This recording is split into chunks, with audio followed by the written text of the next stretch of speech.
cuidando de você.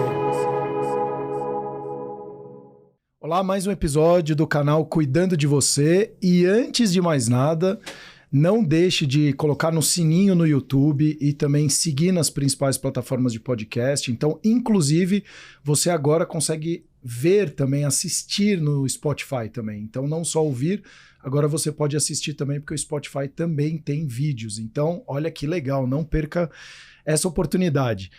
E, Paula, a gente estava falando na véspera aqui, né, conversando muito. Encontrei uma evangelista aqui do trabalho remoto, né? E eu tô ainda na dúvida do trabalho híbrido ou remoto, então vai ser muito legal você trazer muitas informações pra gente. Mas uma convidada muito, muito legal, porque muito especial, na verdade, porque essa coisa do trabalho remoto, o quanto mexeu na nossa vida, e você como uma grande especialista na nossa saúde mental. Uhum. Então, acho que vai ser um assunto bem bacana. Como reinventar carreiras, vai ser muito legal. Vai, assim, a gente sempre pensa em novos temas que agreguem na vida de quem está assistindo. E a gente não pode deixar de falar sobre modelos de trabalho, afinal, é onde a gente passa a maior parte do nosso tempo. Então, é o que acaba afetando mais a nossa saúde mental como um todo. E o nosso desenvolvimento humano também, nossas relações interpessoais, enfim. O tema é muito extenso e por isso que eu trouxe uma pessoa que, para mim, é muito querida. A gente se conheceu através do LinkedIn. Ela é LinkedIn Top Voice. Ela é mestre. A Paula também, né? A Paula também, pelo amor de Deus. A Paula também. Virei depois, assim, com os passos. Então, ela é basicamente minha mentora. Ela é uma dos top voices pra mim que mais eu ficava angustiada, né? Como é que a Paula não está nessa lista ainda com essa qualidade incrível de conteúdo, né? Exato. Então, já estava na hora. E olha, ela é minha mentora, além de ser, mestre pesquisadora em modelos de trabalho. É a Silvia Hartmann. Amiga, muito bem-vinda aqui. Obrigada. Que bom que você pôde tirar um tempo para estar com a gente. Estou super feliz por estar aqui com vocês hoje. Aliás, eu estava ansiosa, né, para participar desse podcast. Fiquei felicíssima com o convite. Conta um pouquinho da sua trajetória, até você chegar nesse nicho que é tão específico, né? Falar sobre modelos de trabalho e se especializar nisso no seu mestrado.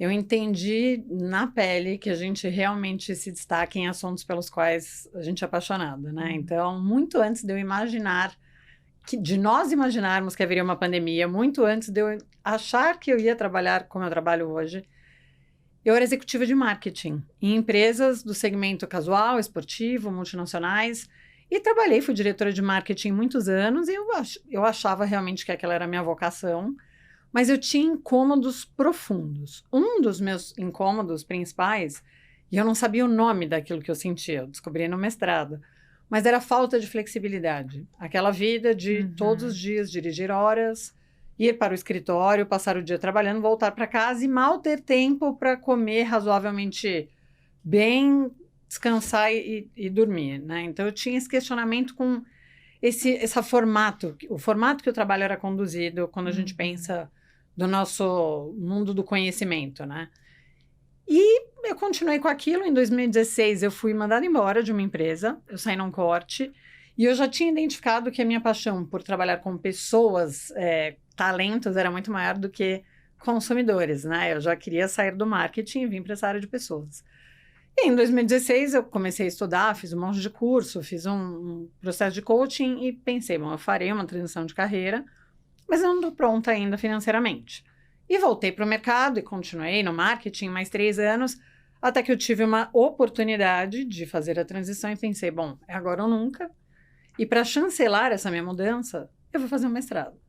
E eu comecei a estudar e entrei no mestrado em administração, na Faculdade de Economia e Administração da USP, aqui em São Paulo, mestrado acadêmico, pensando que eu ia estudar times complementares. Então, gestão de times complementares. E logo no início do curso, eu li um texto crítico de recursos humanos que mencionava trabalho remoto. Eu pensei, talvez seja uma oportunidade estudar gestão de times multifuncionais remotos. E 2 semanas depois veio a pandemia.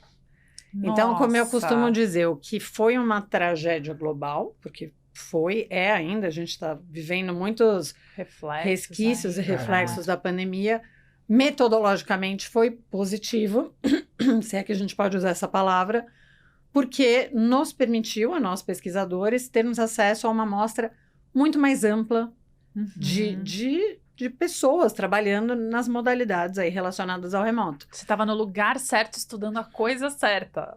Mas aí, para complementar o que eu comecei a dizer, de eu ser apaixonada pelo tema, conforme eu fui estudando, e aí o meu orientador, que é um nome muito forte em RH, apoiou muito o projeto, o André Luiz Fischer, a gente já começou a pesquisar em 2020 e 2021. Eu fui desenvolvendo a dissertação, entrevistei grandes empresas na minha pesquisa, e no fim das contas, eu descobri por que eu estava tão interessada naquele assunto. Porque o que o remoto permite é aquilo que eu não tinha. Lógico. É aquela gestão da vida, da agenda. E não significa não produzir. Significa, para mim, ter muito mais qualidade de vida.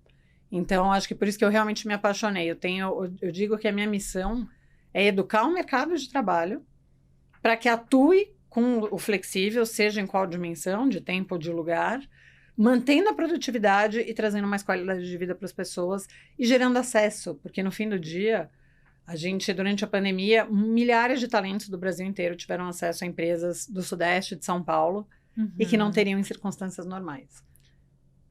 Eu achei muito legal você falar isso, porque normalmente os grandes empreendedores ou as grandes mudanças da vida, elas surgem por conta das nossas maiores dores, né? Mas só que aí vai a minha pergunta. Você falou agora ou nunca. Então, assim, eu vejo muitas pessoas, e aí vamos falar do trabalho, eu vi hoje um post do Nizam Guanais falando muito legal que ele estava vestido de roupa social, e a Donata, a esposa dele, falou, porque você acorda trabalhando e sempre tá feliz. Ele falou, mas que o trabalho, e aí ele fala a importância do trabalho, né, de quando você faz o que você ama, se você não tá fazendo o que você não ama, peça demissão, ele fala isso, né, não é tão simples assim. Claro. Quem tem condição é muito mais fácil do que pessoas que estão lutando para pagar o almoço ou o jantar, né? Mas o quanto que o trabalho enaltece o ser humano, e eu acredito muito nisso, e a grande parte, como você falou no começo da reunião, da gravação, é que a gente gasta grande parte da nossa vida trabalhando.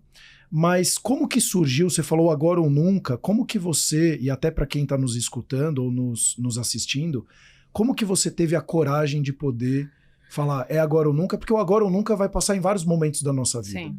Mas como que você falou é agora ou nunca e de fato eu vou fazer uma transição na minha vida? Tá, interessante. Bom, em 2016 foi o ano que eu passei 8 meses em casa, desempregada, procurando emprego, mas que eu comecei a expandir muito a minha forma de pensar, fiz um coaching. E aí eu entendi que dali a alguns anos eu faria uma transição. E para isso eu comecei a reestruturar algumas questões na minha vida. Por exemplo, eu tinha um apartamento financiado, que eu pagava uma fortuna por mês, e 80% dessa fortuna era juros. Eu pensei, eu não tenho um apartamento, eu tenho uma dívida. Vendi o apartamento. Então, assim, eu fui fazendo algumas mudanças para já me preparar para quando chegasse a hora. E aí eu tive um grande empurrão da vida, e tem um fenômeno que fala disso, que é o opt-out, que eu já explico para vocês. Em janeiro de 2019, a empresa para a qual eu estava trabalhando, então, que é o Grupo VF, que é o detentor das marcas Timberland, Vans, Kipling e várias outras, eles anunciaram que sairiam da América Latina completamente e que iam fechar todos os escritórios e que seria uma questão de meses para que a empresa fechasse as portas, mas que todo mundo teria rescisão, teríamos um bônus para a gente ficar até o fim, etc. Então, essa foi a hora que eu falei agora, por 2 razões. Primeira, porque isso ampliou as minhas condições financeiras, né? Então, eu teria que ter esperado alguns anos a mais. Ele antecipou esse bônus aí. Então, antecipou esse bônus.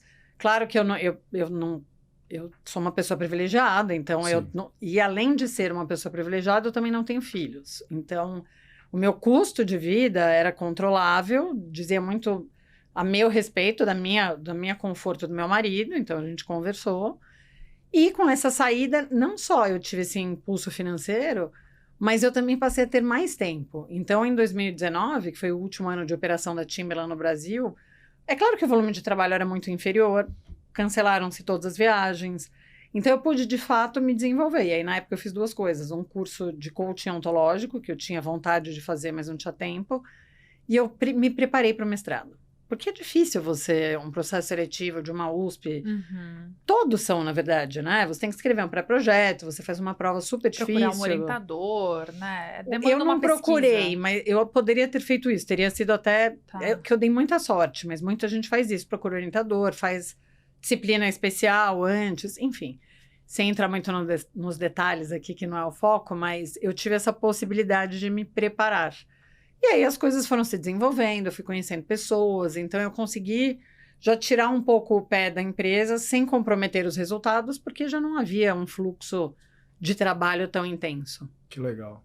E até por viver essa experiência, você também já foi testando alguns modelos de trabalho, porque o próprio empreendedorismo, ele permite isso, né? A gente que empreende aqui, a gente sabe que a gente consegue ter uma autonomia, uma flexibilidade de trabalhar em casa, de fazer o nosso horário, mas que aí é uma das questões que eu quero te perguntar, porque essa autonomia, ela tem os dois lados da moeda. Muito. Tem o que a gente chama, né, de autorresponsabilidade, da gente conseguir fazer a nossa rotina, se programar, e aí até ter tempo para quem a gente ama.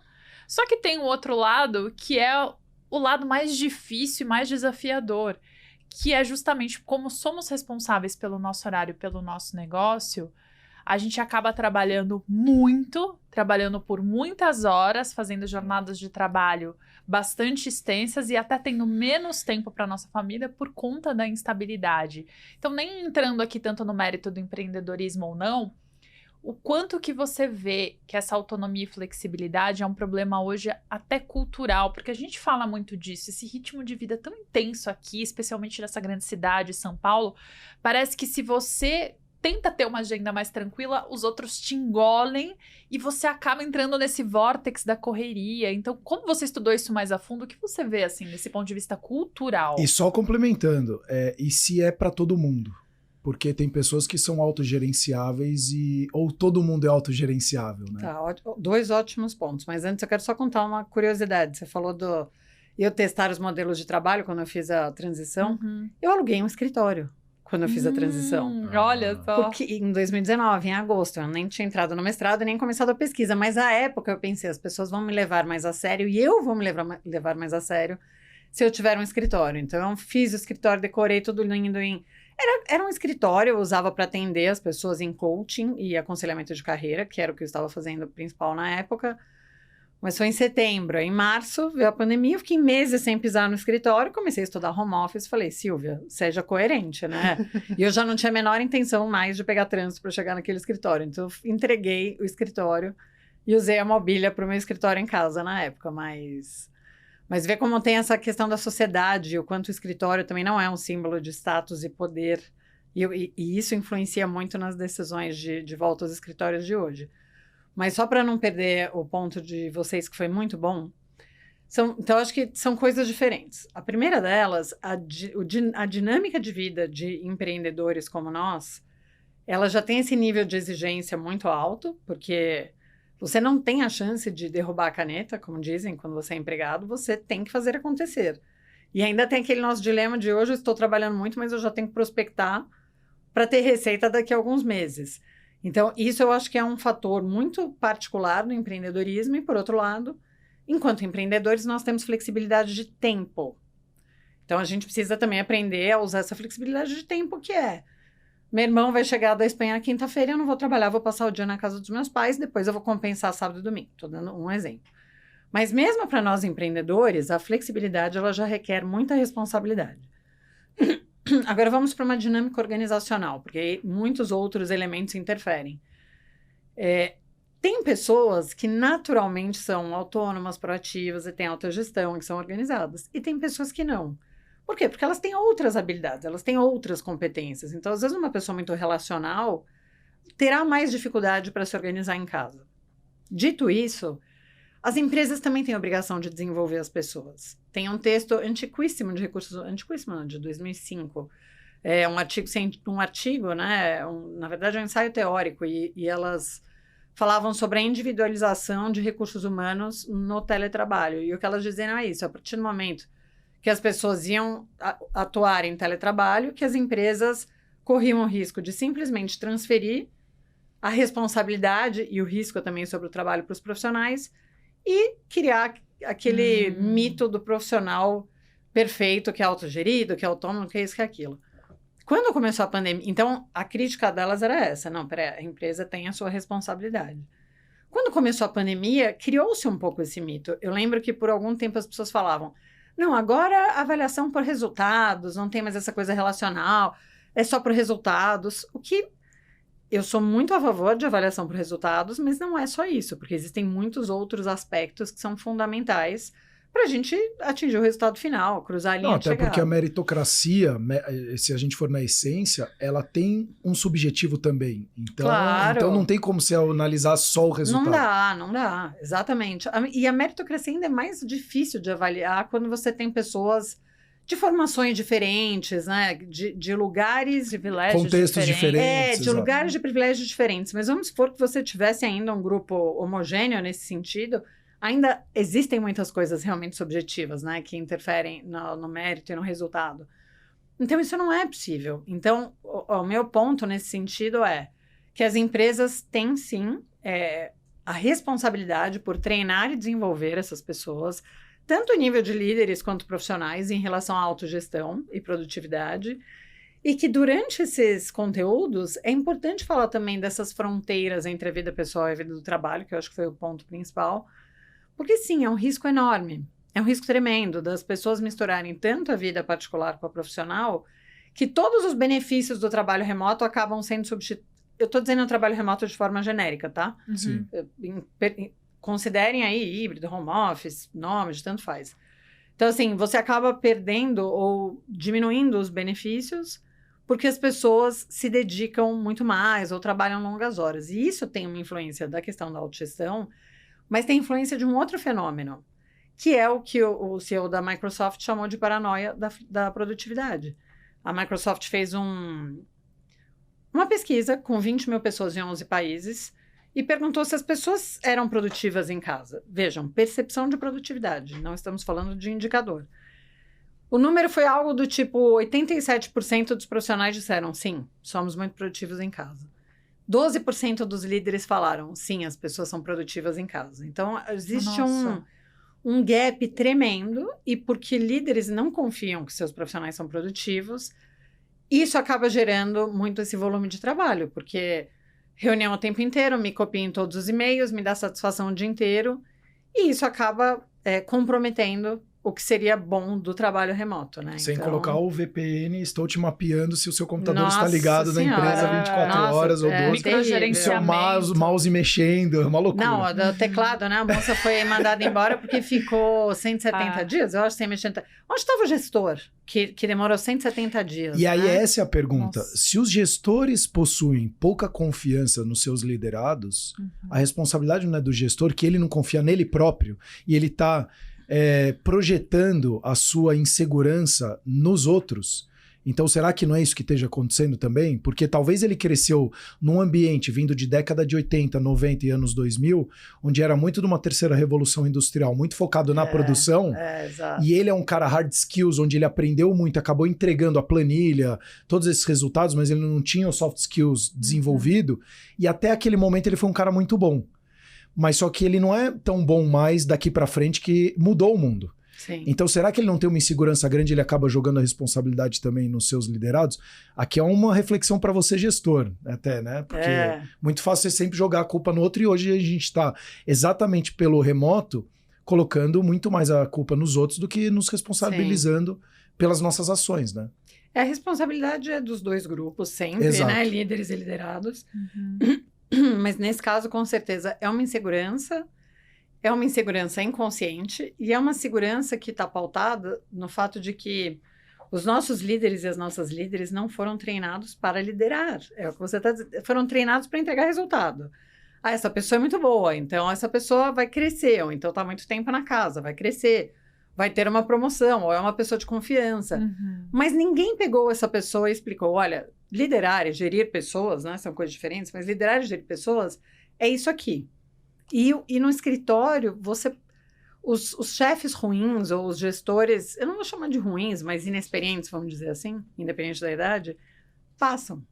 Porque você vai até a mesa da pessoa, você fica em cima, você faz reunião o dia inteiro e parece que você sabe trabalhar. À distância, não. Você tem que saber gerir e liderar de verdade. Então, eu digo, o modelo, ele eleva muito o nível dos profissionais, tanto de equipe quanto de líderes, porque isso é bem interessante. é justamente isso. A confiança tem que ser muito maior. Muito mais. É confiança, não pode né? ter controle, é confiança. Agora, você que estudou e pesquisou mais a fundo, o que eu vejo é muita gente reclamando de um recorte brasileiro, usando o argumento de que aqui no Brasil as pessoas são menos comprometidas, são menos responsáveis, e aí o remoto não funciona tanto, porque quando você dá liberdade para as pessoas trabalharem em casa, elas acabam usando essa liberdade de forma errada, e todo mundo acaba sendo prejudicado, diferente em uma cultura nipônica, europeia, não sei.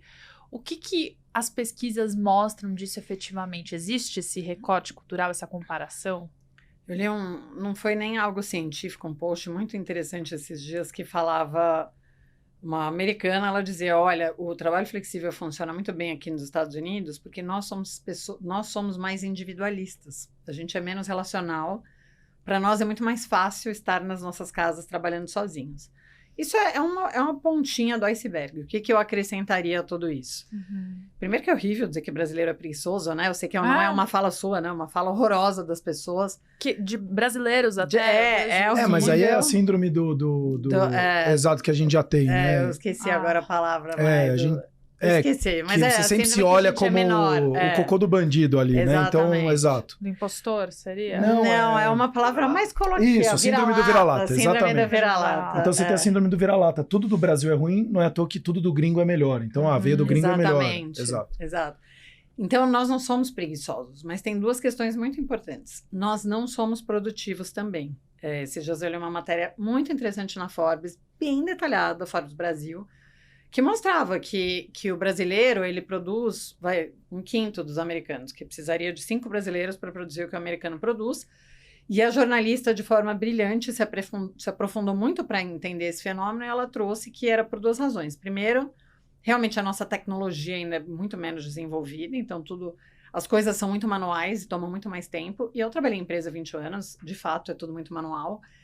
E segundo, porque a gente tem um sistema tributário muito complexo. Muito. E que é isso, e a burocracia que isso gera, acaba também, não é atrasando, né? É aumentando o ciclo de realização das atividades. E eu quero adicionar um ponto, que é, nós não fomos desenvolvidos nas escolas, nas faculdades, para empreender. Não. Nós fomos desenvolvidos para desenvolver carreira em empresas. E isso subentende muito... Alguém vai cuidar da minha carreira, alguém vai controlar o meu horário, alguém vai dar as minhas prioridades. Tanto que quem se destaca nas empresas normalmente já são as pessoas mais autônomas. E aí, quando você projeta isso para um trabalho remoto, esse inconsciente é muito difícil de superar, porque por mais que a pessoa não pense nisso, ela não tem essa visão perfeita, o que acontece não tem ninguém cobrando, não tem ninguém vigiando, não tem ninguém direcionando. Por isso que os líderes têm que ser ainda mais intencionais na gestão das pessoas à distância. Porque as pessoas fazem isso sem saber, muitas vezes. Elas ficam perdidas trabalhando em casa. Muita gente fica. E é interessante que... E aí, esse é um outro lado que eu tenho um dado interessante. Uma das consultorias que eu fiz de definição de modelos de trabalho para uma empresa grande de consultoria e auditoria francesa aqui no Brasil... eu conduzi um processo com eles para ajudar a definir qual seria o modelo da empresa. E alguns líderes, eles estavam com problema de hora extra, na verdade. A empresa estava com muita hora extra e é claro que subiu aquela insegurança de vamos levar todo mundo para o presencial. A gente está tendo hora extra porque as pessoas jogam videogame a tarde inteira. A diretora de RH falou, nem pensar, vamos entender isso. Me chamou e a gente fez um estudo.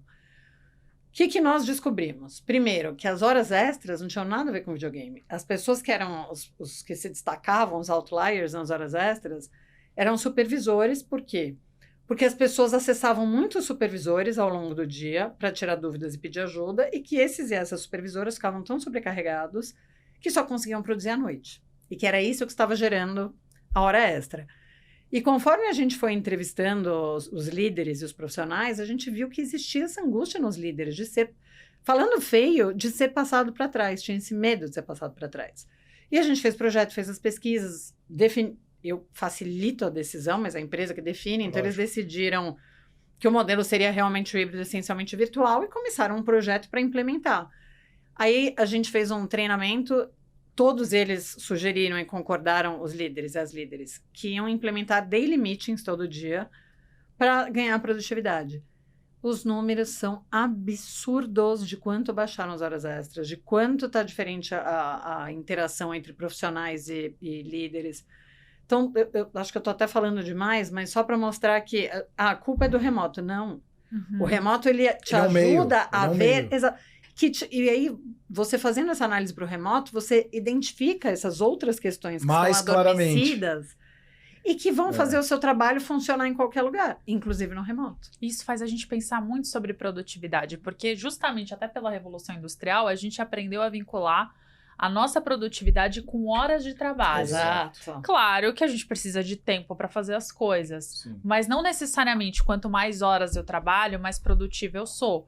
Mesmo porque se eu trabalho com interrupções toda hora, se eu trabalho com a mente muito cansada por falta de sono, ou se eu trabalho num ambiente em que as informações não chegam e eu preciso adivinhar coisas, e aí meus resultados vão ser muito mais dúbios, eu vou ter que refazer várias coisas, isso tudo acaba diminuindo o meu potencial produtivo. E eu acho que aí está o principal desafio, a gente entender como nós podemos ser mais produtivos, com menos horas de trabalho, porque essa é a única forma da gente ter equilíbrio de fato. E outra, né? E aí, isso que a Paula tá falando faz tanto sentido, que eu tava lendo um estudo sobre o sono exclusivamente, tem algumas empresas que implementaram alguns Sleep Improvement Programs, e que quando a pessoa resolve aquele problema gigantesco que ela tinha para resolver, o que o chefe dela, normalmente as empresas fazem? Eu preciso que você me entregue, Silvia, até quarta-feira, isso aqui, que é muito importante. Ou até sexta-feira. Aí você chega na quinta-feira, você entrega de manhã, ele olha e fala, nossa, trabalho incrível, obrigado. O que ele vai fazer? Te entubar mais de trabalho. As empresas, quando acontece isso, ele fala, então pega sexta-feira, vai para casa e pega sexta, sábado e domingo e fica em casa. E vai curtir, porque você entregou o que você precisava entregar. Então, imagina o quanto que você gera na cabeça dos colaboradores falando, pô, se eu entregar isso aqui antes do tempo, com uma entrega tão boa quanto eu entregaria no deadline, eu vou ter mais tempo para mim? É isso que eles estão fazendo. Você vai ter mais tempo para você. Que é incrível. Então é genial isso. Então você começa a criar um movimento de pessoas querendo produzir mais, com mais qualidade, para poder ter mais tempo para elas. E ao contrário do que você tem que bater o cartão das 8 horas de trabalho, muitas vezes 10, 12, etc. Mas aí se você acaba aquilo que era super importante, te joga mais trabalho, que no final, eu já passei em grandes corporações, você faz lá 30, 40, 50 às vezes por cento do trabalho do mês, que seu chefe fala, isso é muito importante, ele nunca vai olhar, não vai repassar, não vai usar. Você fala, cara... mas você tá desmotivado. Jura que eu tô desmotivado? Você ainda pergunta por que eu tô desmotivado? Metade do meu mês você mandou trabalhar e tudo que eu fiz você não vai usar pra nada. Pra que você me pediu? Porque alguém pediu, porque alguém pediu. E não tem planejamento nenhum. Exatamente. Isso é mais comum do que a gente imagina, muito né? A gente mais. precisa falar disso, porque quantas coisas... A gente que veio do meio corporativo sabe quantos relatórios, quantas planilhas, apresentações e coisas que eram urgentes pra ontem nunca foram usadas. Exato. E parece que tem essa cultura... Aliás, tem, né? São duas coisas diferentes. O hustle, isso, que é... Hustle... É o caçador, né? É ficar caçando o tempo inteiro. E é o trabalho duro, né? Eu acho que traduziria para o trabalho árduo e que aí quando você pensa a cultura do hustle, é muito influenciado pelo fenômeno, né? Do estilo de vida americano, né? American Way of Life, que era isso. Os homens provedores, as mulheres em casa, trabalhavam-se muito, consumia-se muito. Numa época também que a indústria americana estava pungente. A gente foi trazendo essa cultura do hustle e o que ela significa? Que quem mais se sacrifica tem mais valor. Tem coisas que me chocaram muito no meu último emprego, que eu sempre tive esse questionamento, de fato, né? De ouvir uma pessoa chegar na segunda-feira, não sei o que, fui não sei onde sábado, e outra fala, eu passei o sábado à noite até 3 horas da manhã fazendo relatório de despesa. Eu pensei, não é normal essa pessoa falar isso com orgulho para um grupo. Não pode ser normal, isso é muito equivocado. Isso não é sinônimo de produtividade, isso é sinônimo de improdutividade, muitas vezes. Exatamente, de improdutividade. Isso é muito feio. E só que, infelizmente, as empresas e muitos profissionais ainda cultuam essa coisa do hustle, né? De trabalhar duro, quem trabalha mais horas, tem mais valor. Eu sempre conto que, também nessa última empresa, quando eu entrei, eu já sabia que eu ia fazer uma transição. Foi depois do ano de 2016. Então, eu já estava com o pé já meio fora do mundo corporativo, mas me dedicando muito, trabalhando. E nos primeiros meses, eu me propus a sair sempre até umas 7 da noite, assim, no escritório. E eu nunca fui muito de sair para almoçar com os colegas. Para mim era assim, eu ia comer em 20 minutos e trabalhava. Eu sempre fui muito objetiva nesse sentido. E logo no começo, nos primeiros meses, um colega meu, eu tava saindo, ele perguntou, você tem compromisso à noite? Eu pensei, como assim? Não, porque você sempre sai, né? Umas 7 horas, você sempre vai embora.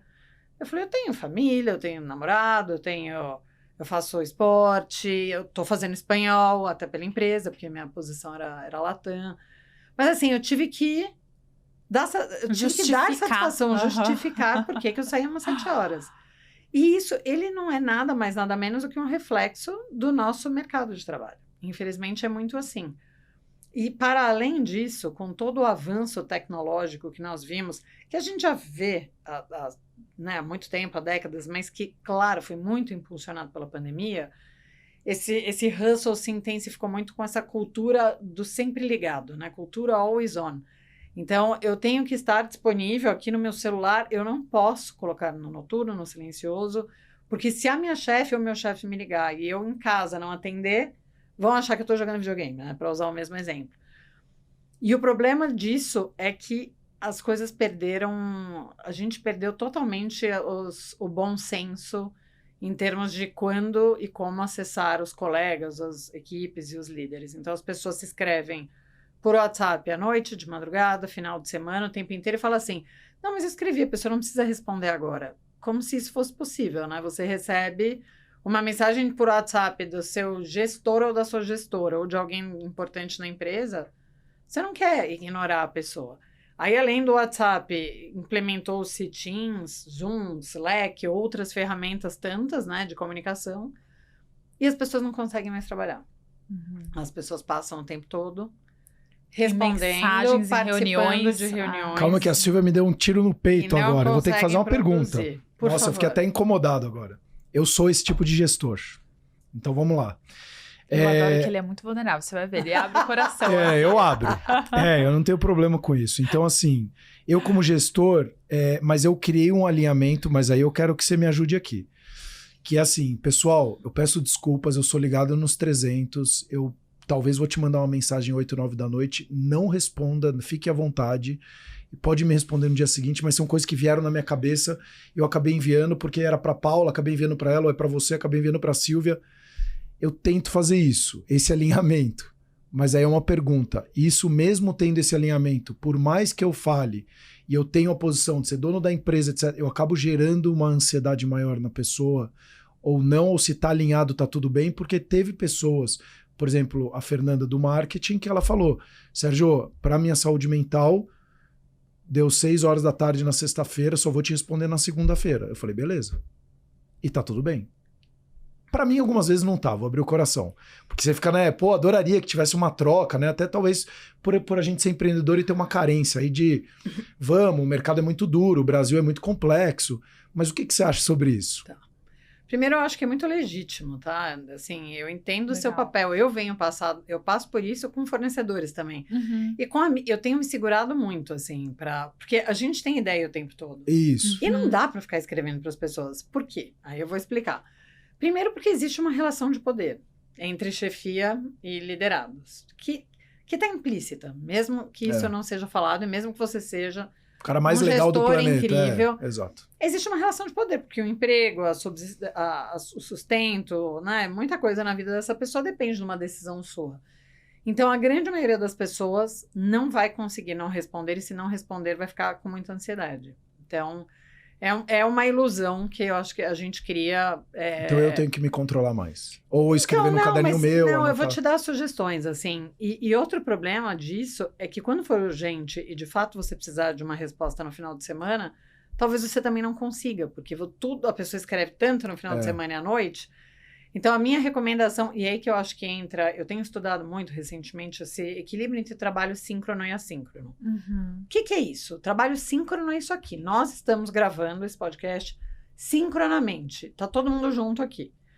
Assíncrono era se nós tivéssemos produzido uma pauta para essa conversa, que foi produzida, claro, mas não pelas nossas mãos diretamente, e a gente criasse um documento no Word e os 3 colaborassem, cada um no momento. Isso é o assíncrono. No seu caso, que é o que eu tenho feito, 2 coisas que ajudam muito.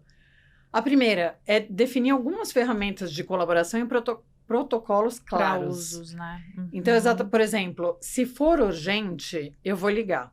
E aí, se você vir uma ligação perdida minha no final de semana, por favor, atenda, é urgente. Se for uma mensagem instantânea que a pessoa pode responder ali em outro horário, usa o WhatsApp. Apesar de que eu acho que o WhatsApp é uma ferramenta muito ruim para o trabalho. É difícil ela não atrapalhar as pessoas.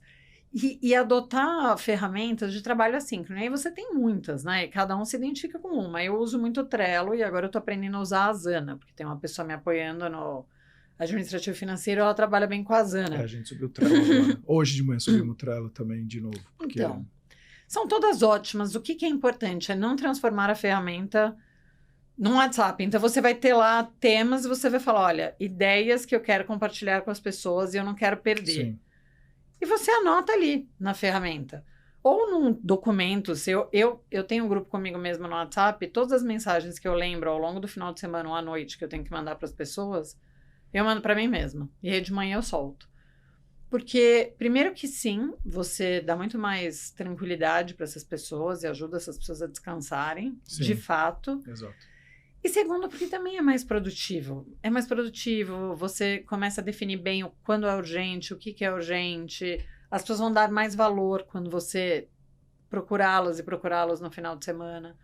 Então, o WhatsApp é muito complicado. Além de que, e agora vamos falar do horário de trabalho, não só fora do horário. Mesmo no horário da jornada, depois da pandemia, a gente está sofrendo muito, como eu dizia, dessa intensa comunicação o tempo inteiro, as pessoas querendo interagir para tentar colaborar, mas não estão colaborando de verdade, e isso traz toda essa falta de produtividade, porque eu estou aqui escrevendo um texto, produzindo um conteúdo, ou fazendo um relatório, vejo uma mensagem, eu volto para o relatório, toco o telefone, eu volto para o relatório, daqui a 15 minutos eu entro numa reunião.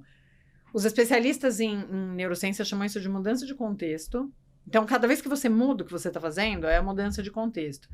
E isso deixa um residual. Então, se eu estou aqui conversando com vocês e eu preciso fazer uma pausa, desculpa rápido, deixa eu atender o telefone.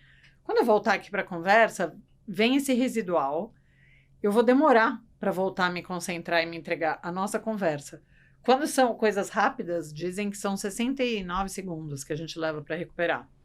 Agora, quando é uma pausa um pouco mais longa, a gente pode levar até 23 minutos para se concentrar de novo. Então, imagina você em coisas complexas que você fez 2 no dia e você foi interrompido 2, 3 vezes. Você não entregou. Você não produz, você não vai, e não e aí tem você sua vai, qualidade. aí vão te comer lá depois e falar, pô, você não tá entregando. Você fala, mas cara, eu preciso... Exatamente. Mas é isso, é uma questão, até como alguém que Caramba. estuda muito sobre o assunto, eu falo a importância da gente entender o funcionamento do nosso cérebro para a gente Exatamente. otimizar a nossa produtividade. Então, além dessas interrupções fazerem com que a gente perca o nosso foco, e aí a gente precisa de mais esforço para fazer a nossa mente voltar para aquilo, e o nosso estado de humor já vai estar diferente dependendo do motivo da interrupção, porque pode ser algo que me gere ansiedade, suba meu cortisol, eu vou estar num estado de adrenalina que meu foco naturalmente também já vai ser perdido e a qualidade do meu trabalho vai diminuir. Ainda tem um outro fator que o nosso foco e concentração,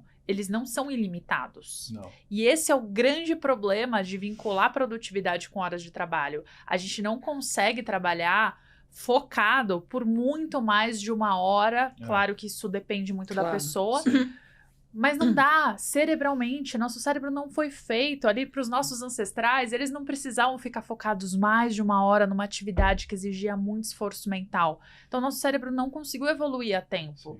E aí a gente pede para ficar concentrado, às vezes, num relatório, num projeto, numa reunião de mais de 2 horas. Isso é extremamente improdutivo, porque a mente vai devagar, não é por mal, não é por falta de engajamento, é porque a nossa mente não consegue.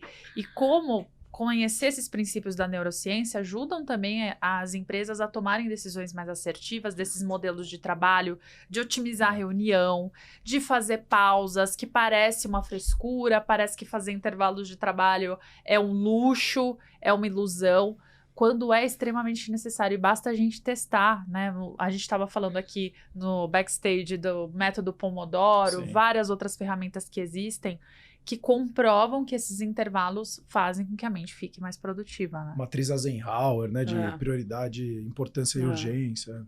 Mas a empresa, o meio tem que contribuir, né? Porque independente, Pomodoro, Eisenhower, que eu acho genial, seja qual for, se o telefone continuar tocando e você não tiver autonomia, né, para desligar, ou se os seus pares, porque a pessoa pode estar numa posição alta, mas era o meu caso, os pares julgavam, né, porque eu estava protegendo um pouco a minha vida particular e saindo às 7 da noite. Então, se o meio não ajuda, não adianta. É como, sempre tive uma crítica ferrenha com o excesso de reuniões e de e-mails, né, que a gente tem nas empresas. O pessoal... De vez em quando tem os temas, né? Essa reunião podia ter sido e-mail. Não podia ter sido e-mail. Não podia. A reunião, o assunto da reunião poderia ter sido conduzido de forma assíncrona, terminado com uma reunião curta para tomada de decisão e o e-mail usado eventualmente para registrar alguma coisa. Formalizar, mas não... A reunião não podia ter sido um e-mail, porque senão... que da minha época, a gente assistia Gremlins, eu não sei se vocês lembram. Aqueles monstrinhos que jogavam água e se multiplicavam. E-mail sempre foi um gremlin na minha vida. Então, assim, ou eu estava em reuniões, ou eu estava lidando ali com os gremlins dos e-mails. E nada disso é trabalho de foco. Então, a empresa... eu recomendo que as empresas, aos poucos, porque não é uma mudança na noite para o dia, e independente do modelo de trabalho, porque ajuda o presencial, todos os modelos... que as empresas comecem a fazer pilotos e pensar em atividades que podem ser feitas de forma assíncrona, criar esses protocolos, buscar boas práticas internas, eventualmente definir ferramentas, porque também às vezes a empresa tem uma equipe que usa o Teams, outra usa o Trello, outra usa o Asana, outra usa o Monday, outra usa o Planner. Não, então peraí, qual que será a nossa ferramenta? E normalmente para negócios mais complexos, você consegue usar essas ferramentas, 30%, 20% do trabalho entre as equipes, não com os clientes, porque tem outros dilemas. Mas que já é um ganho tremendo, né? Se a gente conseguir transformar 20% do trabalho síncrono, que é todo mundo ao vivo o tempo todo, em assíncrono, já tem um ganho tremendo de produtividade, facilita muito o acesso aos conteúdos, que é importante no remoto, porque se eu tiver que ligar para vocês, cadê aquele documento? Tá, aí cadê a última pauta do podcast? Cadê a última versão do vídeo? Não, peraí, eu já sei onde está. Eu já sei a pasta. É simples, né? Mas as pessoas não têm isso organizado, as empresas. Então, eu entro lá numa pasta e, tá aqui. Aqui está a última versão do podcast. Se eu precisar mexer nela, eu mexo na rede, ou no que for na nuvem, e dou um novo título. O histórico está ali. Ganha-se muito tempo com isso. Então, isso são as bases do trabalho assíncrono. E aí, no fim do dia, você protege a saúde mental dos coleguinhas por não ficar interrompendo o tempo inteiro. No fim, é o bom uso também das ferramentas de trabalho. Como a gente disse, tudo pode ser ferramenta. Meio. E é tudo nesses acordos que você estabelece para que isso também seja usado. Então, para aquilo que for definido como ferramenta, todo mundo se comprometa a alimentar, a checar, para que aquilo de fato seja útil e evite, por exemplo, a comunicação por meios que tomam muita energia, como o WhatsApp. Até como case aqui, nesse final de semana eu ouvi a história de um cara que deixou uma empresa grande que ele trabalhava por anos, porque ele tinha conseguido abolir o WhatsApp da empresa para conseguir ter um pouco mais de saúde mental, porque é um trabalho extremamente exaustivo mentalmente, com muita pressão e muita cobrança. E principalmente o grande líder dessa empresa adora usar o WhatsApp, ele tinha conseguido abolir. Aí o líder se encheu, não conseguiu usar por muito tempo e falou, não, gente, volta todo mundo pro WhatsApp. Que na verdade eu não consigo. E a vida dele ficou... Mas eu tenho 20 pessoas embaixo de mim, as 20 querem, só eu não quero. E é isso, e é quando a ideia aparece. Vezes, né? Então, esse líder, ele acionava a equipe assim que ele tinha a ideia, ele não acionava só a pessoa responsável, ele acionava todo mundo e enchia o saco de todo mundo até que a demanda dele fosse cumprida. Então ele também ultrapassava hierarquias, ultrapassava os responsáveis. Por isso a importância que você falou do meio é fundamental sim para a gente manter a saúde mental, mas eu quero dar só alguma esperança para alguém que está nos ouvindo e que fale, eu trabalho numa empresa assim, eu tenho meio, será que a minha alternativa também é pedir demissão? Eu diria, enquanto isso, tente estabelecer acordos. Eu falo que quando eu trabalhava também como CLT, eu fazia relatórios muito extensos que demandavam muito da minha atenção e a minha equipe era uma equipe muito dispersa, que adorava dar risada e fofocar e tal, e era menos produtiva, sem dúvida. E elas tomavam muito minha atenção para me pedir ajuda nas coisas, e eu fazia acordos. Eu falava, olha, gente, agora eu preciso me concentrar nesse relatório. E quando estava insustentável o ambiente, porque na época era antes da pandemia, não tinha muito trabalho remoto, eu ia para uma sala de reunião e trabalhava remotamente de lá. Eu fiz muito. Eu passava Ficava os dias no numa silêncio. sala de reunião. Eu passava os dias em sala de reunião. Nunca consegui me concentrar com o ruído dos eventos, do barulho. Eu vejo muito, eu e minha esposa, a gente trabalha remotos, né? Então a gente trabalha No dentro de mesmo casa. ambiente. Uhum. Eu consigo fazer uma gestão um pouco mais no caos. Eu tenho audição seletiva, então assim, pode estar tocando uma bateria do meu lado, eu vou trabalhar. Nossa, eu não. Eu também não. Então, já ela fez um barulhinho do passarinho e tirou a atenção dela. Então, essa organização, mas isso que você falou, Paula, faz total sentido, porque mesmo dentro de casa, com a minha filha que tem 5 anos, era assim, filha, agora o papai não pode falar. Ah, mas agora não. Aí ela vinha 5 minutos depois, quando eu estiver tempo, eu vou chamar você. Enquanto eu não chamar você, você não venha mais até aqui, porque eu não posso perder minha concentração agora. A criança fica olhando, parte o coração, mas de fato é aquilo. Difícil, muito, mas é o que eu precisava fazer. Claro. Então, assim, tinham coisas que eu também preciso entregar, por mais que eu seja o dono da empresa, eu tenho coisas que eu preciso entregar para outras pessoas. Claro. Então, eu botei essas metas, eu preciso entregar isso. Então, esses acordos, eles são muito importantes, porque você alinha expectativas. Uhum. Se você não alinhar expectativas, pera só um pouquinho, filho, eu já te atendo. O que vai acontecer? 2 minutos depois ela vem. Só mais um minutinho, só mais um minutinho. No final foram 30, 40 vezes que ela veio. Eu não trabalhei, não atingi as expectativas dela, então por falta de alinhamento na comunicação. E aí, como você falou, no final, isso aqui, tudo que a gente tá falando é meio, a comunicação é uma das coisas principais, né? Nossa expert. A gente menospreza o poder de comunicar limites também. Eu tive uma mentorada que ela não dormia quase, porque toda noite ela ficava recebendo mensagem, ela deixava o WhatsApp ali, e ela respondia assim que ela recebia as mensagens. Maluco, e aí eu perguntei, poxa, mas qual que é o seu tipo de emprego? Sei lá, se você não responder, o servidor da empresa vai parar, vai dar um prejuízo de milhões. Hospital, né? Mas não. Você tá salvando vida. Ela fazia um papel de um pouco de faz tudo na empresa, acabava ajudando nisso, a dar esse apoio durante o dia nos profissionais, mas ela não conseguiu estabelecer limites pelo medo de perder emprego e ela acabava ficando muito refém dessa situação.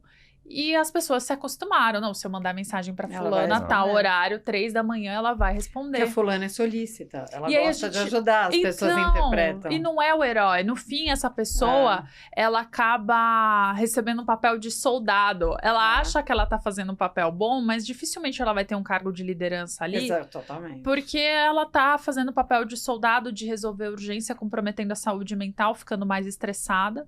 E no fim, a gente trabalhou, definir pequenos limites. Pra ela seria impossível deixar à noite o celular todo no modo avião. Mas eu falei, então, assim que você for dormir, e aí a gente vai aumentando um pouco esses limites, você vai ver, se não a empresa não fechar, as coisas não pegarem fogo e você acordar e sobreviver, você vai ver que é possível. Você não vai perder o emprego imediatamente.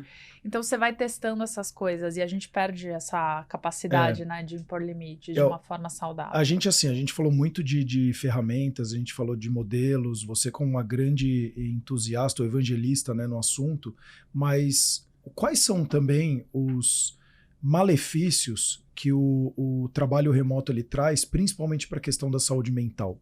Essa hiperconectividade, quais outros fatores isso acaba impactando, já que a gente hoje é uma agenda muito importante nas empresas, e quando eu converso com os líderes de RH, eles falam que é a principal agenda, e para o ano que vem talvez seja ainda mais importante a questão da saúde mental. Como que, na sua visão, você consegue ver as empresas, ou qual é a responsabilidade das empresas também para cuidar? Porque hoje você também vê meios. Eu tenho a plataforma que linka psicólogo aqui, eu tenho outras que também utilizam, você pode fazer academia, mas isso são meios. Mas o que de fato você consegue fazer para conseguir também ter uma sanidade mental dos seus colaboradores? E da empresa como um todo, né? Uma mudança cultural, você tá falando, né? Aí vamos ver se esse é o ponto. A resposta, eu acho que é a mudança cultural, porque quais são os elementos que podem realmente ser prejudiciais, que são inerentes ao modelo? Primeiro, o isolamento. Claro, porque... Que são os principais problemas, inclusive, dos Estados Unidos hoje. Eles falam que, eu acho que uma das maiores doenças que eles estão sentindo é a solidão. É a solidão. Exato. Então, o isolamento é uma coisa muito séria e tem que ser cuidada. E eu já dou algumas recomendações, alguns pontos. E foi interessante você falar dos Estados Unidos, porque eu sempre trabalhei em empresa americana, viajei muito para os Estados Unidos a trabalhar na vida, já morei lá. E quanto o americano não fala em comunidade, né? Gerar comunidade. De tudo, comunidade do café, da loja, do escritório, do departamento. Isso está muito presente no discurso norte-americano. E a gente não fala tanto de comunidade, talvez, porque para nós seja mais espontâneo, nós somos mais sociais, pelo menos a maioria, né? Não dá para generalizar. Então a gente talvez não fale tanto, mas o fato é, as pessoas precisam se sentir pertencentes a grupos. E pessoas que estejam em casa, trabalhando 100% do tempo sozinhas e que não transitem em outras comunidades, seja do esporte, da família, do curso, do prédio, do que for, as pessoas vão sofrer com isolamento. Então, esse é uma questão real. O outro ponto, e que aí ele está muito associado ao remoto, mas não é restrito ao modelo remoto, é a questão do uso de telas. Claro que quanto mais tempo você passa em telas, isso compromete de alguma forma a sua saúde mental, a sua cognição e etc.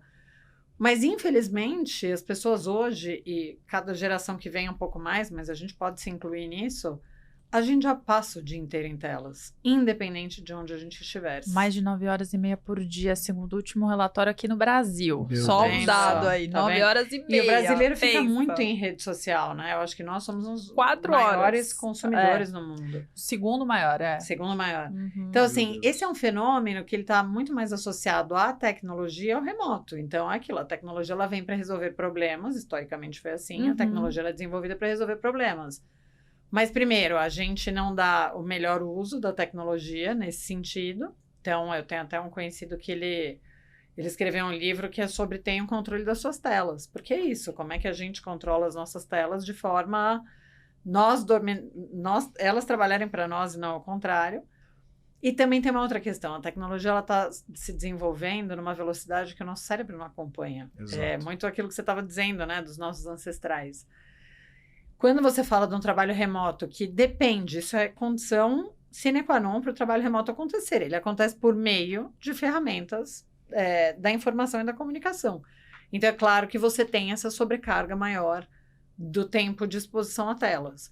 Então, nesses dois aspectos, apesar do meu foco de estudo não ser saúde mental, Sim. são os pontos que eu vejo que o trabalho remoto mais influencia.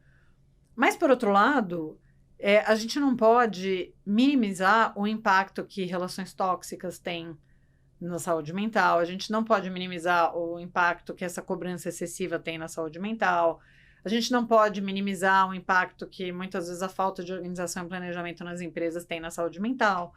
A gente não pode minimizar o impacto que o trânsito tem na saúde mental. Eu ia falar isso. O deslocamento, gente, deslocamento. acabou com o meu estômago durante 3 anos, porque eu Exato. precisava de mais de 4 horas por E um dia. pouquinho no mais agora para vir gravar, né, Paula? Nossa, Mas não, não é um dia só na semana. não, mas o trânsito tá horrível. E eu fico extremamente ansiosa. Eu sou aquela pessoa que levava multa, porque... Sim. Nossa, eu fico...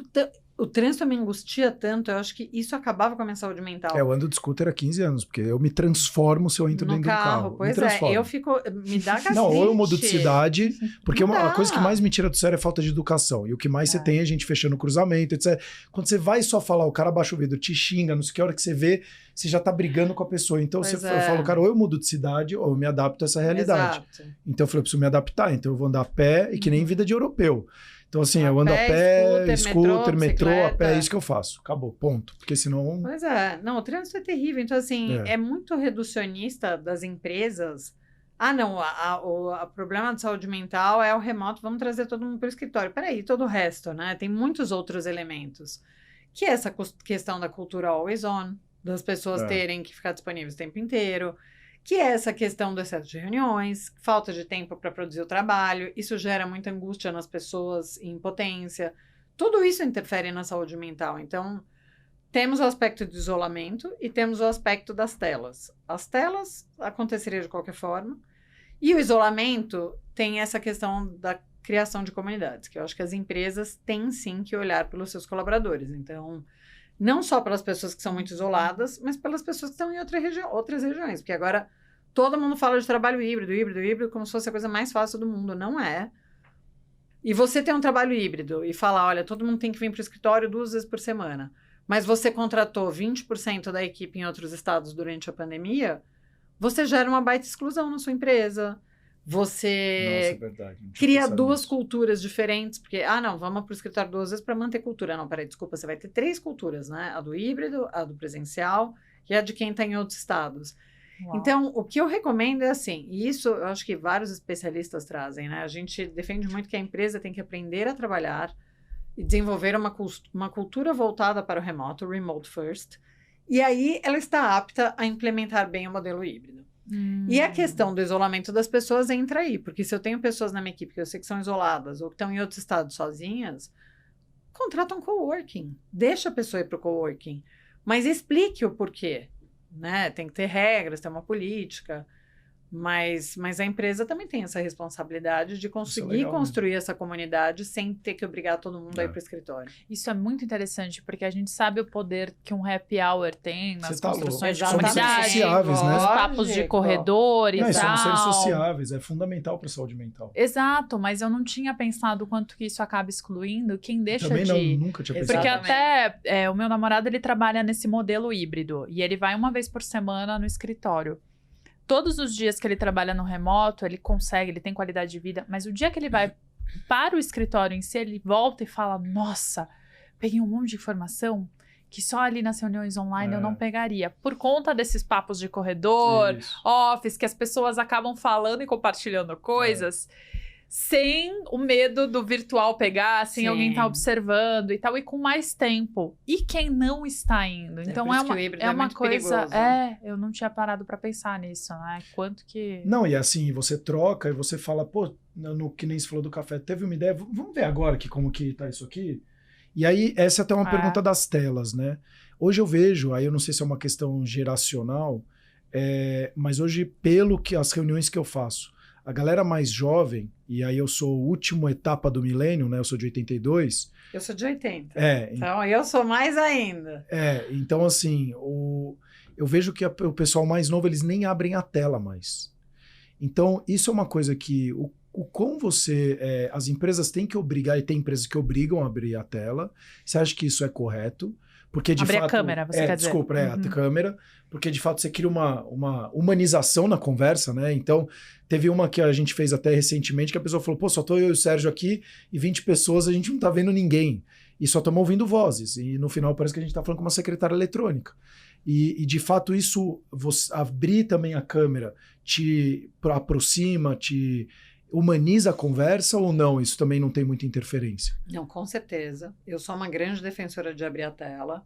Eu acho que tem que ter combinados na empresa e uma política que diga, olha, reuniões são feitas com a tela aberta. Até porque se fosse presencial, você ia estar olhando a pessoa, né? Exatamente. A não ser que você tenha um problema pontual, avise antes, por favor. Então, acho que esse é um ponto importante, tem que usar a tela. Em relação a abrir a câmera, tem uma dica muito simples que ajuda muito na questão da saúde mental. Quando fizeram aquele experimento em 2020, se não me engano, ou 2021, que identificaram os fenômenos da fadiga do Zoom, foi um experimento muito rápido, né? Mas o que eles diziam é que a fadiga do Zoom vinha principalmente do fato, porque o cérebro ele tem que prestar atenção em muito mais coisa quando está olhando para a tela. E que um dos principais ofensores ao cérebro humano durante as reuniões era ver a própria imagem. Ficar vendo a própria imagem, ficar vendo o próprio meio, ficar preocupado, como é que tá meu cabelo, como é que tá o fundo, como é que tá isso. Então, aqui é uma recomendação deles, e que eu faço que é maravilhosa, é que você abra a câmera, mas você não se veja. Todas as ferramentas, Teams, Zoom, Meet, as 3 que são as principais que eu uso, você consegue tirar a sua imagem para você mesmo. Isso ajuda muito, você se entrega à reunião, você não fica com aquela preocupação que o cérebro está na reunião e olhando a própria imagem, reunião e própria imagem. Então, isso é importante. E sim, câmera aberta sempre, a não ser que haja uma exceção. E aprender a trabalhar, eu tenho que complementar, porque também, assim, também não dá para a pessoa ficar em reunião 20 horas por dia, tudo câmera aberta. Exato. Então, aprender um pouco de trabalho assíncrono também, para que as reuniões sejam realmente produtivas, né? Quando houver E esse reunião. assíncrono é muito legal, porque depois que veio essa coisa da pandemia, a gente começou a fazer muito mais trabalho, que nem você falou, de Word ou qualquer coisa, já tem os comentários, as pessoas trabalham, pô, né? isso é muito legal. E a hora que você vê, a pessoa colocou alguma coisa, te traz uma ideia, então Exato. o cafezinho meio que virou... Rola ali, exato.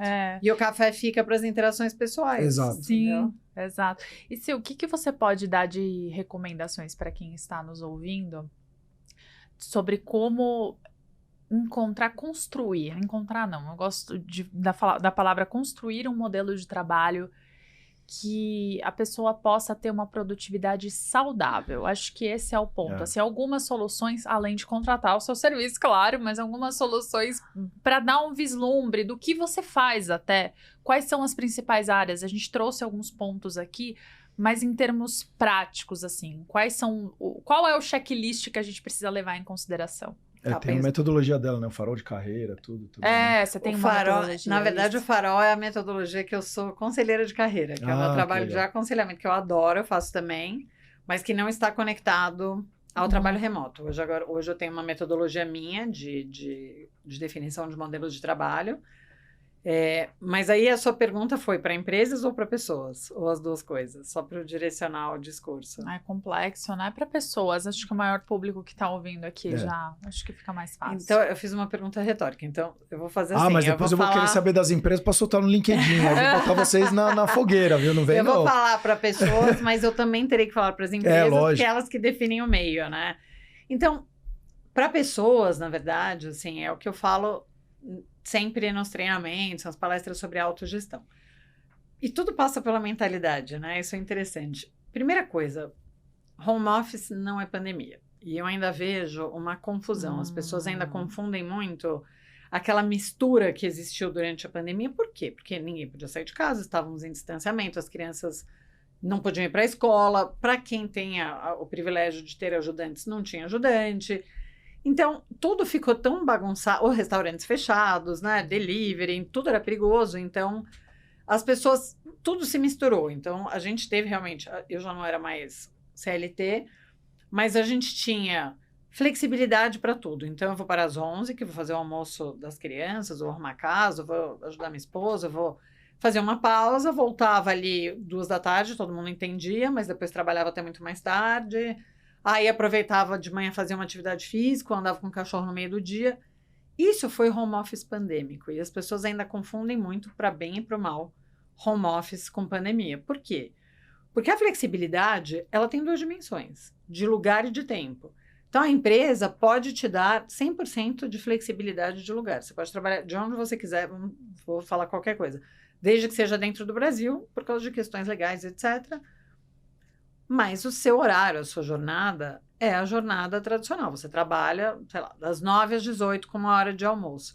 E as pessoas ficam muito ofendidas. Não, porque já que eu estou no home office, eu quero poder ir no mercado no meio da manhã. Já que eu estou no home office, eu quero fazer lição de casa com meu filho à tarde. Não, peraí, isso não é home office.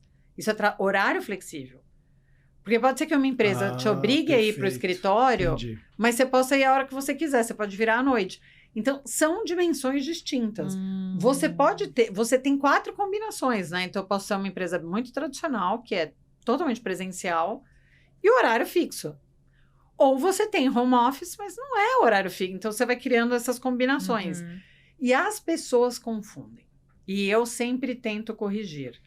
Porque alguém me falou esses dias, porque tem que falar, não pode ficar ligando para a pessoa ficar brava porque ela não atende. Peraí. Se foi porque ela foi no banheiro ou se ela avisou que ela estava fazendo trabalho de concentração, você não pode ficar bravo. Mas se você está tentando 3 horas falar com a pessoa e não consegue falar e depois descobre que, sei lá, estava mais cansada do normal e dormiu até tarde, não pode. Não é isso. Home office não é isso. Então, para profissionais, primeiro entendam qual é a política da sua empresa em relação a lugar e a horário e respeitem o horário, porque senão você vai perder tudo. O horário e o home office. Então, essa é a minha grande recomendação. Muito legal. Tente organizar as condições de trabalho dentro das suas capacidades. Ninguém tem que fazer um monte de reforma, investir um monte de dinheiro, mas tente se proteger de algumas formas se a sua casa permitir. Se for barulho, bota um fone. Se for possível, ventilação, abre a janela. Tenta pôr uma iluminação boa. Tem muitas soluções. E mesmo para ergonomia, você pode colocar um travesseiro nas costas e comer na mesa de trabalho, você consegue criar uma ergonomia. E trabalhar na mesa de refeições, né? Eu falei o contrário. E você consegue melhorar aí um pouco as suas condições de trabalho, que isso ajuda muito. E quem não tiver jeito nenhum de trabalhar em casa, porque não dá, porque divide a casa com um monte de gente, porque não tem jeito, aí eu acho que sim, tem que conversar com a empresa e dizer, olha, principalmente CLT, falar, eu gostaria de ir para o escritório ou para um coworking perto de casa, porque tá muito difícil de trabalhar. A minha segunda recomendação é o accountability. Nós temos um compromisso com as nossas entregas. Então, se eu tô lá trabalhando à tarde para alguns dos meus clientes e falta a luz, eu não vou simplesmente, olha, faltou a luz, não deu para fazer. Não, eu vou para casa da vizinha, eu vou para um café, eu vou para a empresa, eu vou me virar e eu vou entregar o que eu me comprometi. Isso é accountability. O home office não dá certo sem accountability, então é importante que as pessoas tenham essa responsabilidade, que seria a única tradução não exata, mas próxima do que é accountability. E a última coisa é criar rituais para que a pessoa diferencie o horário de trabalho do horário de vida. Né? Eu vou começar a trabalhar de manhã, mesmo que seja no mesmo ambiente que eu faço tudo, algum ritual eu vou ter. Eu vou trocar de roupa, ou eu vou descer e subir escada, ou eu vou até o portão de casa e vou voltar. Criar algum ritual para que você diferencie o horário de entrada e o horário de saída, porque senão é um risco enorme da pessoa trabalhar o tempo inteiro e não perceber. E não, isso claro é neurociência que é até, né? Ele não diferencia. Exatamente. E eu acho que você tocou num ponto tão importante que é a pergunta que eu ia fazer, né? Porque hoje eu vejo que saiu até um estudo agora, uma matéria, inclusive, do Oswaldo Cruz, falando que 70% dos brasileiros estão com problema de sono. E que impacta diretamente nos resultados das pessoas. Então, mais um dado, 42% hoje das depressões, ansiedade, e estão dizendo que até TDAH e estresse é causado por sonos mal dormidos ao longo da vida, por toda a questão metabólica, etc. E uma das coisas que a gente tem, inclusive, dentro da plataforma da Alcor, é essa questão da higiene do sono, e um dos pontos principais são rituais. E aí eu queria perguntar para você, o que você faz por toda essa mudança, e hoje você vendendo toda a metodologia, o que você faz para cuidar da sua saúde mental e ter um bem-estar para poder, inclusive, vender melhor aquilo que você pratica, né? Tá. Tem algumas coisas, e eu sou uma pessoa extremamente ansiosa, eu nunca desenvolvi um pânico, felizmente, né, porque é super sério, mas eu sempre beirei uma ansiedade muito extrema, assim. Então eu faço uma série de coisas. Uma delas eu medito. Faz alguns anos que eu medito. Eu tenho, claro, períodos que eu medito mais ou menos. O efeito na minha saúde mental e nos meus níveis de ansiedade é nítido. As épocas que eu medito e que não medito. Inclusive, eu medito 15, 30 minutos, mas esses dias minha nutróloga falou 3 minutos de meditação por dia já são muito positivos para o seu corpo. Então, eu acho que as pessoas deveriam quebrar um pouco o preconceito com a meditação e buscar ajuda. Isso é uma coisa. A segunda delas, eu pratico muito esporte. Para mim é quase sobrevivência. E eu estava aproveitando a minha flexibilidade de horário enquanto empreendedora para fazer esporte em horários. Então, eu nado na hora do almoço, isso eu não mudo, mas esses dias eu já sei que vou trabalhar até mais tarde. Porque a gente tem essa autopiedade, né? Eu tô trabalhando, peraí, mas eu nadei na hora do almoço, então eu vou trabalhar até mais tarde. Mas quando é musculação, essas coisas, eu tô colocando no final do dia para ser essa quebra. De novo, claro, super privilégio, né? Tem gente que não tem essas possibilidades, mas que vai ser outra coisa, entendeu? Vai ser o horário que eu andei com meu cachorro, acabou meu dia. Então, eu tento fazer essas atividades para separar. O que eu não consigo fazer ainda, e que eu li muito recentemente num livro interessante, até comentei muito com a Paula, da Anatomia da Ansiedade, é o erro que todos nós temos, né? É o uso das telas até muito tarde. Isso eu ainda não consegui.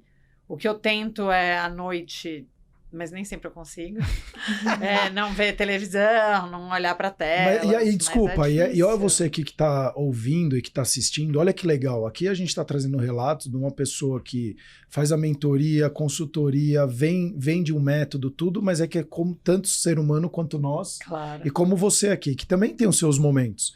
Então isso que ela falou, desde a meditação, meditar é ficar lá flor de lótus, meia hora, não, você pode quebrar e fazer 2 minutinhos por dia, ou 1 minuto, então assim, são coisas que tem momentos que também todo mundo passa por dificuldades. Claro.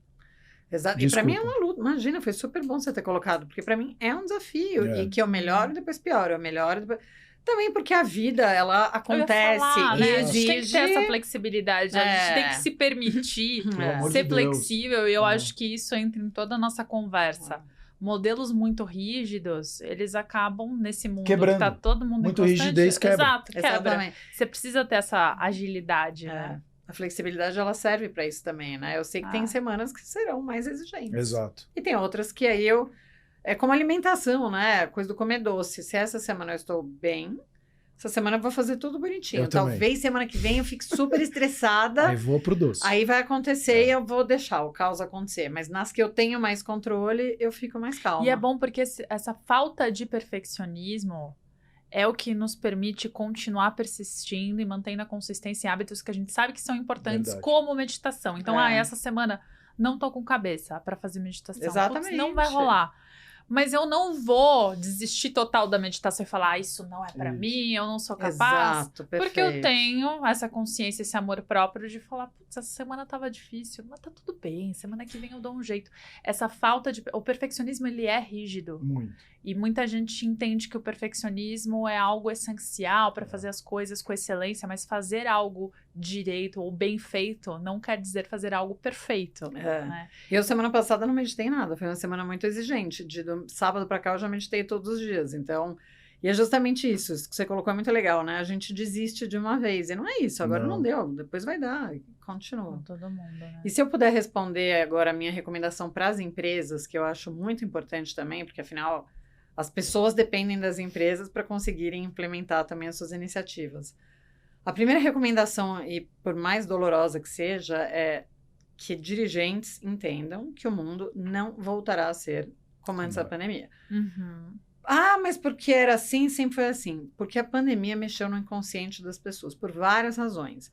Primeiro, porque o sentido do trabalho, ele mudou um pouco para as pessoas. Porque a gente... teve medo da morte, que é um dos principais medos dos humanos, né? De nós todos, que as desperta pessoas. Uma consciência teve gente que nunca pensou em saúde na vida, que Exatamente, era trabalho e família, acabou, ponto. Que perdeu pessoas que amava, isso. que viveram uma extremidade, uma ansiedade extrema. Isso já promoveu uma transformação muito grande no inconsciente das pessoas. E também para nós que... os privilegiados que podemos trabalhar de forma remota, porque no Brasil, somente 25% das ocupações pode ser remota. Sim. Então, assim, milhões de pessoas não têm esse luxo.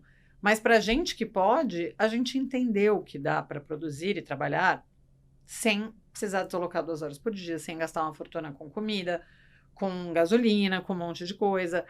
E essa mudança, ela foi muito marcante, porque não foram 2, 3, 6 meses. Uhum. Foram pelo menos 2 anos bem sólidos, né, de trabalho em home office. Então, não adianta querer voltar às coisas como elas eram antes. E muitas empresas jamais conseguirão... Empresas não, pessoas, né? Nunca aceitarão isso. E sofrerão com rotatividade, com baixas taxas de engajamento e vão pagar o preço. E ok, é uma decisão.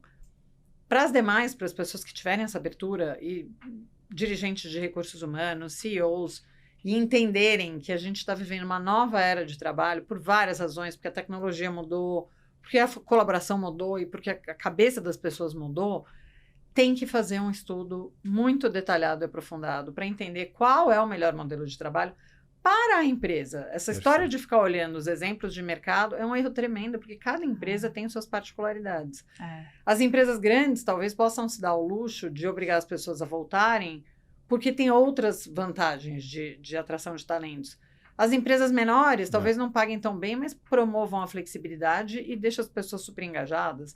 Tem negócios que a tecnologia já é desenvolvida, a implementação do remoto é mais rápida. Em outras, não. Então, tem que ser feito um estudo de viabilidade, que hoje é onde eu mais concentro os meus esforços, porque não adianta eu dar treinamento para uma empresa que define um modelo sem bases sólidas. Porque daqui a 3 meses o modelo vai mudar. E claro que existe um aprendizado, mas perde-se muito do conteúdo. Precisa da consistência. Então, assim, entendam que o mundo do trabalho mudou e entendam que o trabalho remoto, de novo, seja home office, híbrido, o que for, pode trazer vantagens competitivas tremendas, acelera a transformação digital, traz eficiência de custos, sim. O dinheiro do escritório, aliás, o custo de ocupação, que é muito mais do que só o aluguel, pode ser redirecionado em salários, em benefícios, em margem, em custo do produto. Tem tantos ganhos, o profissional fica muito mais preparado, tanto o líder quanto as pessoas das equipes. Então, assim, as empresas que conseguirem olhar para isso, promoverem essa transformação agora, daqui a 10 anos, estarão muito à frente das demais. Muito legal. E algo realmente precisa ser feito, porque quando a gente vê o último relatório da Gallup mostrou que um pouquinho mais de 20% dos funcionários estão de fato engajados no trabalho. Então, a gente está falando de 70% não consegue ver muito sentido. Exato. Faz o quiet quitting, que é o trabalho, ou o loud quitting, que é pior ainda, que é tipo, vou mostrar que eu quero ser demitido mesmo. Então, algo realmente precisa ser feito, por isso que o seu trabalho é fundamental. Muito Eu espero que você, que está nos assistindo, tenha gostado desse papo e compartilhe com alguém, porque realmente tem tanta coisa interessante para a gente falar e que foi discutido aqui, que mais pessoas precisam saber. E acompanhe o trabalho da Silvia, onde as pessoas podem te encontrar. Principalmente no LinkedIn. A minha ferramenta principal é onde eu compartilho o conteúdo, conhecimento. Eu não economizo, então é só buscar Silvia Hartmann, Silvia com Y no C, que vocês vão me encontrar. E eu sempre digo, participem da discussão comigo, tragam suas ideias, críticas, que esse é o grande ganho, né, das nossas publicações no LinkedIn, é promover debates construtivos que são importantes para a sociedade e, no meu caso, principalmente, né, para a nossa sociedade do trabalho do conhecimento. E eu vou só finalizar, né? Porque a gente tem que se você sofre, né, com ansiedade, depressão, insônia, principalmente, a gente criou um método cientificamente comprovado onde a gente consegue te ajudar a diminuir esses sintomas em até 40%, 50%, com todo um método. Rituais, inclusive, é um dos métodos que é de tarefas que você tem que fazer dentro do método, uma das coisas principais também. Mas clica no link da bio não, né? Do episódio, da descrição, da legenda. Isso, exato. Clica lá que você vai poder se cadastrar, a gente vai entrar em contato com você e poder te ajudar também se tiver algum problema. Então é super novo, vai ser muito legal esse trabalho. E eu preciso fazer uma última pergunta, desculpa. Com relação a você que está no LinkedIn, já que você falou, ou LinkedIn, né? A questão das pessoas comentarem. Às vezes, será que elas não têm medo de comentar por algum julgamento das próprias empresas? Com certeza. Eu gosto... algumas pessoas já me perguntaram, o LinkedIn é tóxico? O que você acha? Eu acho que qualquer ferramenta vai ser tóxica. Eu sei que não foi essa a sua pergunta, né? Eu quero dizer assim... É que tudo pode isso acaba se tornando tóxico. Ou não acontecer lá dentro. E desculpa que foi o final aqui, mas é porque isso é super importante, porque eu ouvi, acho que a gente chegou a falar de alguns episódios sobre isso, e eu vi comentário de amigos em comum falando, cara, eu não comentei porque isso pode pegar mal na minha empresa. Eu falo, cara, pelo amor de Deus. Com certeza. E isso é segurança psicológica, né? A pessoa, ela não se... O princípio da segurança psicológica é essa, que a gente não espere ser julgado... pelas nossas ideias, ou pela nossa aparência, ou pelo que for, né, na vida. E no trabalho, é que você possa se expressar e trazer as suas ideias e contribuir sem sentir que será julgado, ou considerado burro, ou um detrator, né? Então, o que acontece é que tem muita gente que se abre nos meus posts, assim, pessoas que corajosas, assim, que são muito promotoras do modelo home office, híbrido, que ficam realmente chateadas, para falar uma palavra bem educada, né, com o retorno aos escritórios, porque não tem... E aí, eu vou complementar, assim, as empresas definem práticas sem justificativas. Então, assim, tem que voltar para o escritório 3 vezes por semana. Por quê? Porque tem. Porque é melhor para a cultura. Porque produz mais. Né? Tudo é e aí não tem dado para sustentar, não tem nada. E as pessoas estão questionando. Mas, então, muita gente abre a boca mesmo nos posts, mas eu tenho certeza que a maioria, principalmente hoje, com esse movimento brutal de retorno aos escritórios, as pessoas não se expressam porque têm medo de ser julgadas.